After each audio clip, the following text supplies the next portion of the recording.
Je trouve que ce mot médiéval, qu'est le mot foire, eh bien, il va très bien à quelque chose qui est, à mes yeux en tout cas, absolument nécessaire quotidiennement, qui est la lecture, puisque c'est ma tâche à la télévision depuis une bonne génération maintenant, que d'essayer d'illustrer cette nécessité, à mes yeux, encore une fois essentielle, pour la liberté de l'esprit, pour la liberté de jugement, et pour l'ouverture au monde, donc pour la démocratie, qu'est l'acte de lire. Maintenant, nous allons remettre le prix au lauréat. Eh bien, c'est ce livre de Jérôme Garcin, Bleu Horizon. C'est un livre magnifique. C'est une œuvre formidable. C'est très beau. C'est pas revanchard. C'est magnifique. Et j'ai l'impression que ce prix des romancières va aussi, et j'en suis très très heureux, à l'un des deux héros de mon roman, qui est Jean de la ville de Miremont. Son dernier livre, c'est un portrait romanesque, ce n'est pas un essai ni une biographie. C'est un portrait romanesque d'un écrivain qui est tué dans les tout premiers jours, les tout premiers mois de la Grande Guerre, en novembre 1914. Jean de la ville de Miremont meurt en laissant deux ouvrages.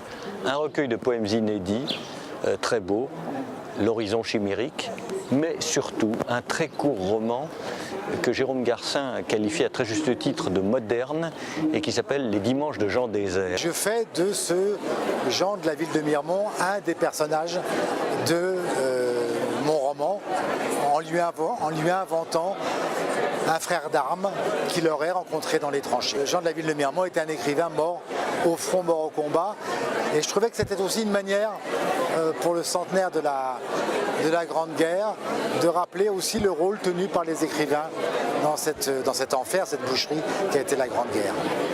Le 31e foire du livre est placé sous le signe des connexions. Que signifie être connecté à la fois au sens propre et figuré? Bien sûr, il est de la responsabilité des pouvoirs publics et des collectivités de permettre l'accès avec les opérateurs.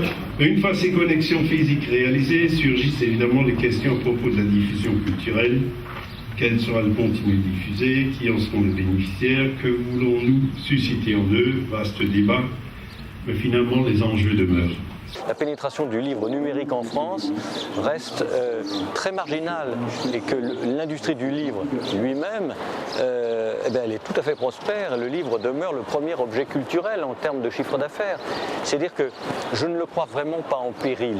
Ce qui est en péril, probablement, c'est le négoce du livre, le commerce du livre. Je pense qu'il y aura évidemment de plus en plus de lecteurs, d'e-lecteurs, de web-lecteurs, mais je crois aussi que le livre, le bon vieux livre cartonné, imprimé, broché, continuera d'exister en France. En tout cas, c'est ma conviction. Une intuition et une conviction.